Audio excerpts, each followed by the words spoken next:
Okay, so we're ready for scene three. So hopefully you have already summarized scene two. And scene three, we actually are going to go into the Capulets' house, and we are going to see an exchange between Lady Capulet and the nurse and Juliet. Now, remember, the nurse is basically Juliet's nanny, and she's pretty much raised her since she was a baby. And we're going to see how that kind of affected Juliet's relationship with her mom. Okay, so Lady Capulet says, "Nurse, where's my daughter? Call her forth to me." Nurse: "Now by my maidenhead, at 12-year-old I bade her come. What lamb, what ladybird, God forbid! Where's this girl? What Juliet?" Enter Juliet. "How now? Who calls?" Nurse: "Your mother." Juliet: "Madam, I am here. What is your will?" Lady Capulet: "This is the matter. Nurse, give leave a while. We must talk in secret." Nurse, come back again. I have remembered me. Thou was here our counsel. Thou knowest my daughter's of a pretty age. So Lady Capulet's uncomfortable, and we can tell because she's like, "Nurse, leave us alone. We're going to talk in private." And then she's like, "No, I want you to come back because this is a serious matter." The nurse says, "Faith, I can tell her age into an hour. Like, I know Juliet so well. I know exactly when she was born." And that's why Lady Capulet wants her to stay, because she knows that she knows Juliet. The nurse says that, and then Lady Capulet says she's not 14. So there again, we know that she's 13. Um, and then the nurse says, "I'll lay 14 of my teeth, and yet to my teen be it spoken, I have but 4. She's not 14. How long is it now to Lammas died?" Lady Capulet: "A fortnight and odd days." Nurse: "They're just talking about time right now." Nurse: "Even or odd of all the days in the year, come Lammas Eve at night shall she be 14. Susan and she, God rest all Christian souls, were of an age. Well, Susan is with God. She was too good for me. But as I said, on Lammas Eve at night shall she be 14. That shall she marry. I remember it well. 'Tis since the earthquake now 11 years, and she was weaned. I never shall forget it of all the days of the year upon that day." Okay, so something you need to realize about the nurse is that she is a chatty Kathy. She doesn't shut up. She just keeps talking and talking and talking, as you can see by this nice little section here. So right now she's just talking about, oh, like, I'm pretty sure that I remember when she was born, and this is how long it is until her birthday. And then she talks about Susan, and Susan was the nurse's own daughter, but unfortunately Susan died when she was a baby.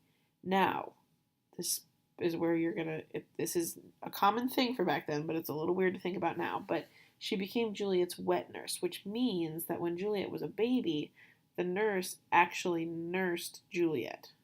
Okay? So that just shows how close of a relationship we have. That's like a mother-daughter bond. So now she's talking about how she stopped breastfeeding Juliet. Right here is when she's talking about that. And then, "For I had then laid wormwood to my dug, sitting in the sun under the dove house wall. My lord and you were then at Mantua. Nay, I do bear a brain, but, as I said, when it did taste the wormwood on the nipple of my dug, and felt it bitter, pretty fool, to see it tetchy and fall out with the dug." So she's just talking about how she weaned Juliet. "Shake," quoth the dove house, "'twas no need, I trow, to bid me trudge, and since that time it is 11 years, for then she could stand alone. Nay, by the rood, she could have run and waddled about, for even the day before she broke her brow, and then my husband, God be with his soul, he was a merry man, took up the child. Yea, quoth he, dost thou fall upon thy face? Thou wilt fall backward when thou hast more wit, wilt thou not, Jewel? Okay, this part right here is a dirty joke.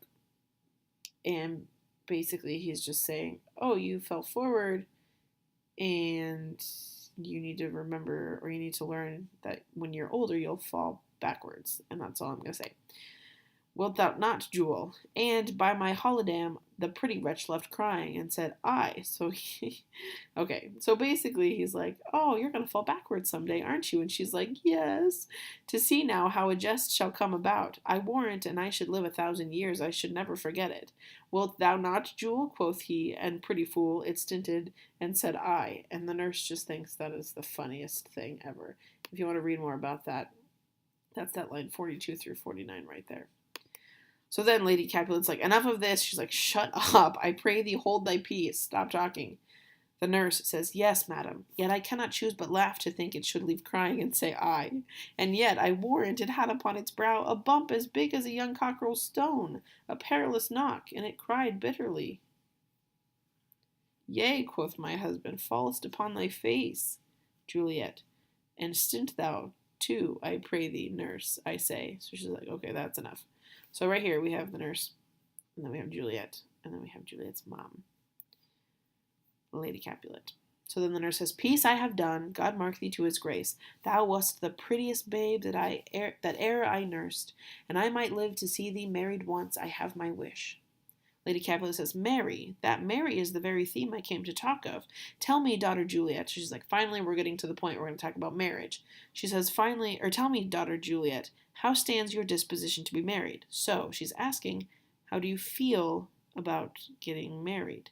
Juliet says, "It is an honor that I dream not of." Nurse. "An honor? Were not I thine only nurse, I would say thou hast sucked wisdom from thy teat." Lady Capulet says, "Well, think of marriage now. Younger than you, here in Verona, ladies of esteem are made already mothers. By my count, I was your mother much upon these years, that you are now a maid. Thus, then, in brief, the valiant Paris seeks you for his love." So Lady Capulet ascertains the fact that Juliet believes marriage is an honor, but it's not something that she's thinking about, which seems normal for a 13-year-old girl. But then Lady Capulet says, "There are girls in town younger than you who are already mothers." And then she says, "I was your mother by this age, so you're falling behind a little bit." The nurse says, then she tells her that Paris wants to marry her, and the nurse says, "A man, young lady? Lady, such a man as all the world, why, he's a man of wax, so he is a hot." Lady Capulet says, "Verona's summer hath not such a flower." The nurse says, "Nay, he's a flower in faith, a very flower." Lady Capulet says, "What say you? Can you love the gentleman? This night you shall behold him at our feast. Read o'er the volume of young Paris's face, and find delight writ there with beauty's pen. Examine every several lineament, and see how one another lends content. And what obscured in this fair volume lies, find written in the margent of his eyes. This precious book of love, this unbound lover, to beautify him only lacks a cover. The fish lives in the sea, and 'tis much pride for fair without the fair within to hide. That book in many's eyes doth share the glory, that in gold clasps locks in the golden story. So shall you share all that he doth possess, by having him, making yourself no less." Okay, we're going to break down Lady Capulet's little spiel right here. To start with, this is an extended metaphor. And remember, we know what a metaphor is. A metaphor is what? A comparison between two things that does not use like or as. This is an extended metaphor, which means it lasts through this whole thing. So what is she comparing Paris to? She says volume. She talks about writing. She talks about a cover, unbound. She's comparing him to a book that Juliet should read. Okay? At the feast tonight, she says, look over him, read him, look at his face, figure out what you like about him, look at his features. This beautiful book needs a cover, and that's Juliet. Juliet's the cover, Juliet's the wife. Okay? So then the nurse says, so at the end, by having him making yourself no less. The nurse says, no less, nay, bigger. Women grow by men. Right here. Another dirty joke. Women get bigger or pregnant when they marry. Okay, so women grow by men. Lady Capulet says, speak briefly. Can you like of Paris's love? Juliet says, I'll look to like if looking liking move, but no more deep will I endart mine eye than your consent give me strength to make it fly.